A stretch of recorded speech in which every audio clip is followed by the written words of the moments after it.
Le silence et la discrétion sont les alliés de la sagesse, car celui qui parle trop et sans discernement finit par trahir sa propre pensée et se rendre esclave des paroles prononcées sans réflexion. L'homme qui ne sait pas dominer ses passions et qui cède sans cesse à ses désirs n'est jamais réellement libre, car il devient l'esclave de ses propres pulsions et se prive de la maîtrise de son propre destin. L'homme qui néglige l'étude et la réflexion se condamne à vivre comme un animal gouverné par ses instincts, tandis que celui qui cultive son esprit s'élève au-dessus de la masse et accède à la véritable grandeur.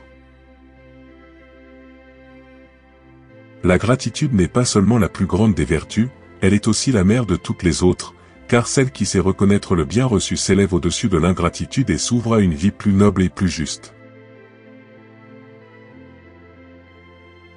L'homme qui ne se consacre pas à l'étude et à l'enrichissement de son esprit, mais qui se laisse emporter par les plaisirs éphémères et les occupations futiles, ne pourra jamais atteindre la véritable grandeur de l'âme ni comprendre le sens profond de l'existence. La vieillesse est honorée lorsqu'elle est précédée d'une vie bien remplie, où l'homme a su se montrer vertueux, sage et courageux dans ses entreprises, car alors elle ne devient pas un fardeau mais la couronne d'une vie mène avec honneur. Le souvenir des actions nobles et des décisions prises avec droiture est le plus grand des trésors que l'on peut accumuler tout au long de l'existence, car si la fortune et la gloire sont éphémères, une vie mène avec vertu demeure un exemple à jamais gravé dans la mémoire des hommes. Celui qui néglige la culture et l'étude des grandes œuvres du passé se condamne lui-même à l'ignorance et à l'obscurité, car l'histoire et la philosophie sont les flambeaux qui éclairent le chemin de ceux qui aspirent à la sagesse et à la grandeur. L'amitié véritable repose sur une harmonie parfaite des âmes et une confiance mutuelle indéfectible, et non sur les intérêts ou les circonstances du moment, car seule une affection fondée sur la vertu peut résister aux épreuves du temps et de la vie. La justice est la plus haute des vertus, car elle assure l'équilibre et l'harmonie dans les relations humaines, et celui qui la respecte en toutes circonstances gagne la confiance et l'estime de ses semblables. Celui qui vit sans jamais réfléchir sur sa propre conduite et sans examiner ses actions à la lumière de la raison finit par être ballotté par les événements et les désirs des autres, au lieu de diriger lui-même le cours de son existence. L'homme vertueux est celui qui ne se laisse pas corrompre par les flatteries ni détourné par les honneurs, mais qui demeure fidèle à ses principes, même lorsque la faute le rejette ou que le pouvoir tente de l'éloigner de la vérité. Le respect des engagements et de la parole donnée est la base de toute société civilisée, car sans la confiance mutuelle et l'honneur des promesses faites, il ne peut exister ni paix, ni prospérité durable parmi les hommes. Rien n'est plus contraire à la sagesse que de remettre à demain ce qui pourrait être accompli aujourd'hui, car la fuite devant l'effort et le retard dans l'exécution des devoirs ne font qu'augmenter les difficultés et engendrer les regrets. L'homme qui s'efforce d'accroître son savoir et d'approfondir sa réflexion ne connaît jamais l'ennui, car chaque jour lui apporte une nouvelle découverte et une source d'émerveillement face à la grandeur de l'univers et de l'esprit humain. Il n'est rien de plus précieux dans la vie que d'avoir une âme en paix avec elle-même, car les richesses, la gloire et les honneurs ne sont d'aucune utilité à celui qui est en proie au tourment de la conscience et au remords de ses actes. Celui qui ne médite pas sur le passé et ne cherche pas à en tirer des leçons est condamné à revivre sans cesser les mêmes erreurs, car l'histoire est la mémoire de l'humanité et le guide le plus sûr pour qui veut avancer avec sagesse. L'homme courageux est celui qui sait affronter les épreuves avec fermeté et qui ne se laisse pas abattre par l'adversité, car il comprend que la vie est faite de victoires et de défaites, et que seule la persévérance permet d'atteindre le véritable accomplissement. Rien n'est plus admirable que la constance et la fidélité dans l'amitié, car ceux qui savent rester fidèles malgré les difficultés et les épreuves sont rares, et leur présence est une bénédiction dans l'existence de tout homme. La véritable grandeur ne réside pas dans le pouvoir ni dans la richesse, mais dans la capacité à gouverner ses propres désirs et à rester maître de soi-même, car un homme dominé par ses passions est plus esclave que celui qui subit la domination des autres. L'homme qui ne consacre pas une part de son temps à la méditation et à la réflexion se condamne à l'étroitesse d'esprit, car seule la pensée permet d'élever l'âme et de donner un sens profond à l'existence. Celui qui croit que le bonheur réside uniquement dans les plaisirs du corps et les biens matériels ignore la véritable nature de l'âme humaine, car le contentement le plus pur naît de la sagesse, de la vertu et de la sérénité intérieure.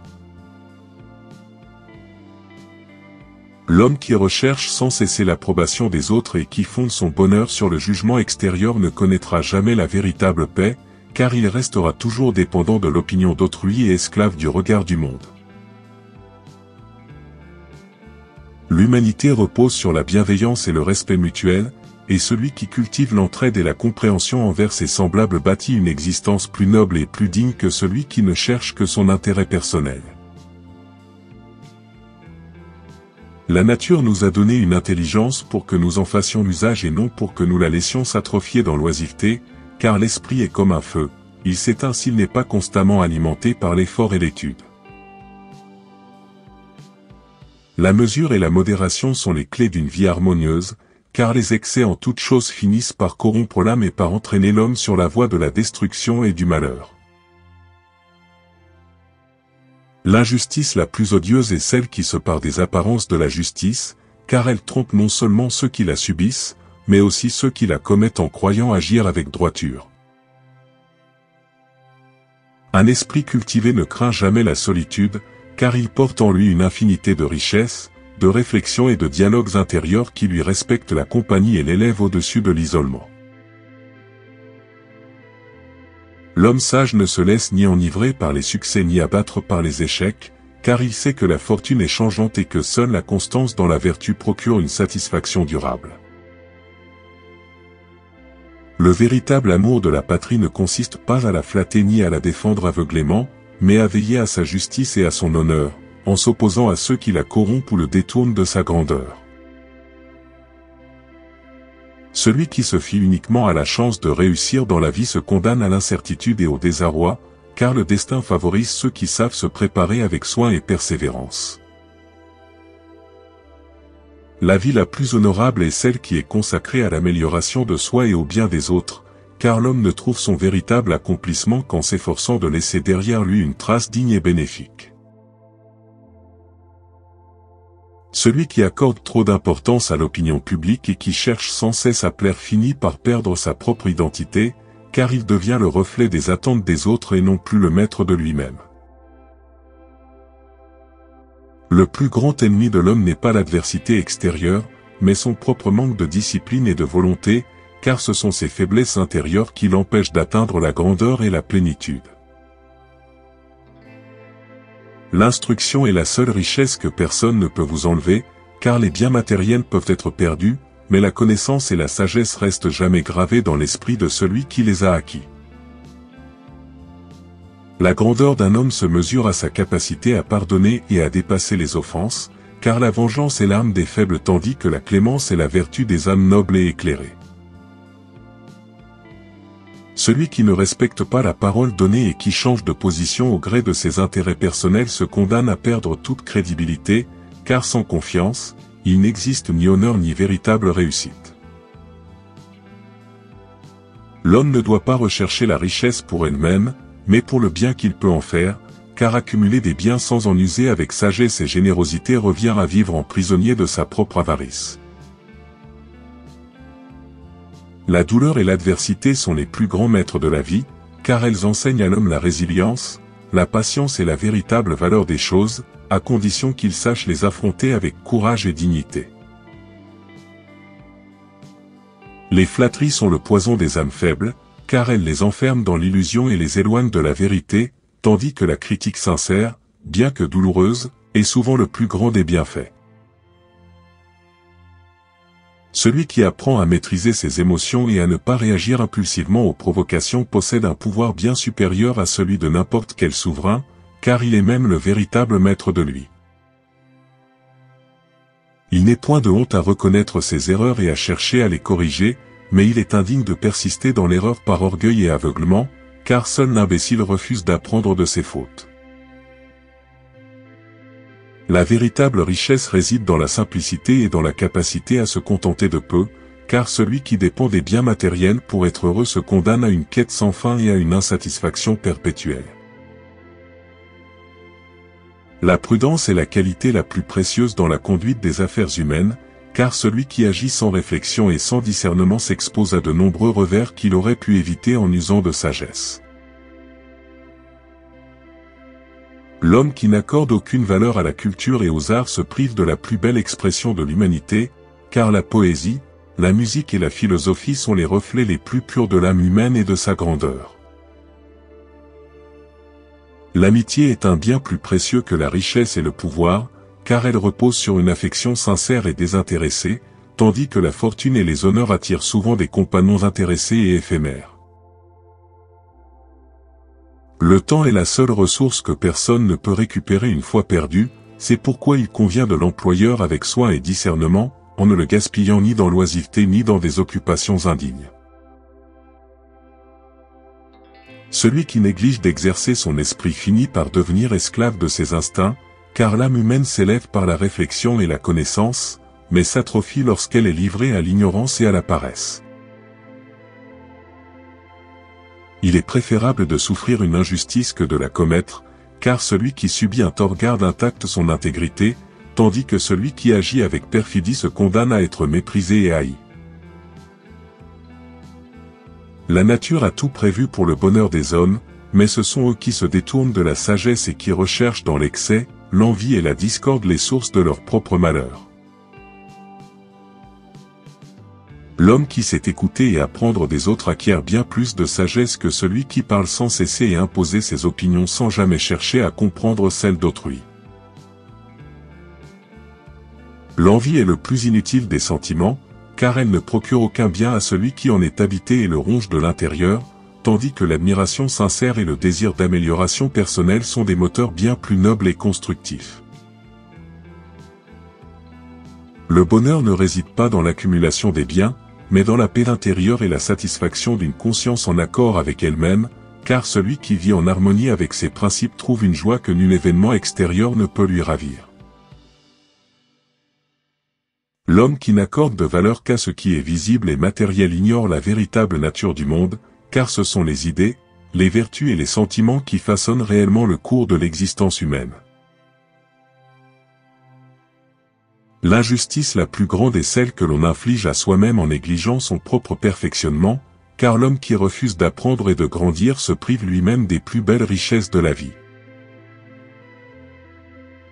L'homme qui craint la mort plus que la honte n'a pas comprendre la durée véritable sens de l'existence, car ce n'est pas là de la vie qui compte, mais la manière dont elle est vécue avec honneur et dignité. La patience est une vertu essentielle, car la précipitation et l'impatience conduisent souvent à des décisions irréfléchies et regrettables, tandis que celui qui sait attendre agit toujours avec plus de sagesse. Rien n'est plus dangereux pour l'âme que l'oisiveté et l'inaction, car elles affaiblissent l'esprit et le laissent se remplir d'inquiétudes inutiles, tandis que l'activité et l'étude le fortifient et l'élèvent. L'homme qui se laisse gouverner par ses émotions plutôt que par la raison est semblable à un navire sans gouvernail, emporté par les vents et les courants au gré du hasard et des tempêtes. Celui qui donne trop de place au plaisir du corps et négligeant l'élévation de l'âme finit par s'enchaîner à des désirs toujours plus exigeants, sans jamais connaître la véritable satisfaction. Il n'y a pas de liberté possible sans discipline, car celui qui ne sait pas se gouverner lui-même ne peut espérer diriger sa vie selon ses propres choix et aspirations. L'homme qui trahit la confiance qu'on lui accorde se condamne à l'isolement et au mépris, car rien n'est plus précieux que l'honneur d'une parole tenue et la fidélité aux engagements pris. Le véritable courage ne consiste pas à mépriser le danger ou à rechercher le conflit, mais à savoir défendre ce qui est juste et honorable, même lorsque cela implique des sacrifices. Celui qui se satisfait de peu et qui sait apprécier les plaisirs simples de la vie est bien plus riche que celui qui possède des trésors mais demeure insatiable et insatisfait. L'homme qui passe son temps à critiquer les autres sans jamais examiner ses propres fautes ne fait que trahir son ignorance, car la sagesse commence par la connaissance de soi. Il n'y a rien de plus noble que de consacrer une partie de sa vie au service des autres, car l'homme qui ne vit que pour lui-même se prive de la joie la plus pure qui soit, celle du don et du partage. L'avidité est un poison qui ronge l'âme et détruit la paix intérieure, car plus l'homme cherche à posséder, plus il se rend esclave de ses propres désirs insatiables. L'éducation et la culture sont les seuls moyens d'assurer la prospérité d'une société, car un peuple ignorant est condamné à la servitude et à la manipulation par des maîtres sans scrupules. Celui qui méprise l'amitié et la fraternité humaine en poursuivant uniquement ses propres intérêts finit par se retrouver seul, car la richesse et le pouvoir ne remplacent jamais la chaleur d'un cœur sincère. Il vaut mieux perdre une bataille avec honneur que de la gagner par la ruse et la trahison, car la gloire véritable ne réside pas dans le triomphe, mais dans la droiture des moyens. L'homme qui cultive la sagesse et la vertu dans sa jeunesse ne redoutera jamais la vieillesse, car il saura quelle est la récompense d'une vie bien remplie et non un fardeau à porter avec tristesse. Il est bien plus difficile de se vaincre soi-même que de triompher de ses ennemis, car la plus grande lutte de l'homme est celle qu'il mène contre ses propres faiblesses et ses désirs désordonnés. La haine et le ressentiment sont des charges inutiles qui empêchent l'homme d'avancer, tandis que celui qui sait pardonner s'allège d'un poids et trouve la sérénité que les rancunes ne permettent jamais d'atteindre. L'homme qui ne s'efforce pas de comprendre les autres et qui les juge sans chercher à voir au-delà des apparences ne pourra jamais prétendre à la véritable sagesse, car le préjugé est l'ennemi du savoir. Les richesses et le pouvoir ne valent rien si l'on ne possède pas la vertu, car l'homme qui se laisse corrompre par l'ambition ou l'or finit par perdre tout ce qui fait la valeur d'une existence digne et honorable.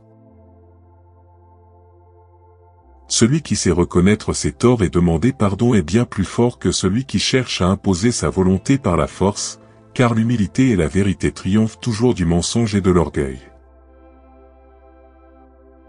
Il est plus sage d'apprendre des erreurs des autres que d'attendre de commettre soi-même les mêmes fautes, car l'expérience des anciens est un trésor que seule l'ignorance méprise. Celui qui accorde plus d'importance aux apparences qu'à la réalité vit dans l'illusion, car la vraie valeur d'un homme ne se mesure ni à ses vêtements, ni à ses richesses, mais à la droiture de son âme. Le travail et la persévérance sont les véritables clés du succès, car ceux qui espèrent obtenir des récompenses sans effort ne récoltent que la déception et l'amertume. L'homme qui ne se fixe aucun mais précis et qui se laisse porter par le vent des circonstances ne connaîtra jamais la satisfaction d'avoir accompli quelque chose de grand et d'utile dans sa vie. La véritable noblesse ne réside pas dans le sang ou le rang, mais dans les actions et les pensées élevées, car c'est par la vertu et le mérite que l'homme se distingue, et non par sa naissance. La paix intérieure ne s'obtient pas par la recherche effrénée du plaisir ou de la richesse, mais par l'alignement de l'âme avec les principes de justice, de tempérance et de sagesse. Celui qui se nourrit uniquement de flatteries et des louanges finit par perdre tout contact avec la réalité, car il devient aveugle à ses propres défauts et se condamne à l'illusion de sa grandeur.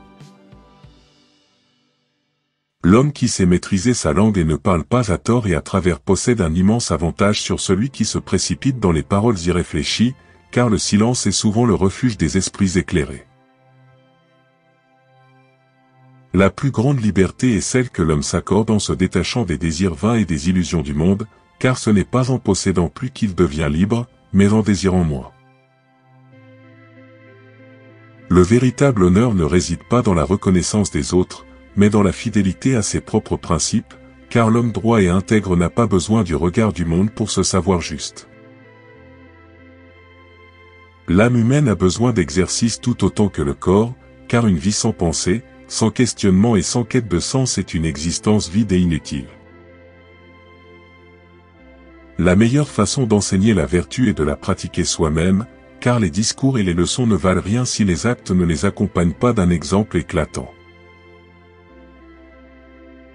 L'homme qui a passé sa vie à chercher la sagesse ne craint ni la vieillesse ni la mort, car il sait que la plus grande des richesses est d'avoir vécu en accord avec la vérité et la justice. Chers abonnés, abonnez-vous à la chaîne Citations Inspirantes pour recevoir nos prochaines vidéos. À bientôt.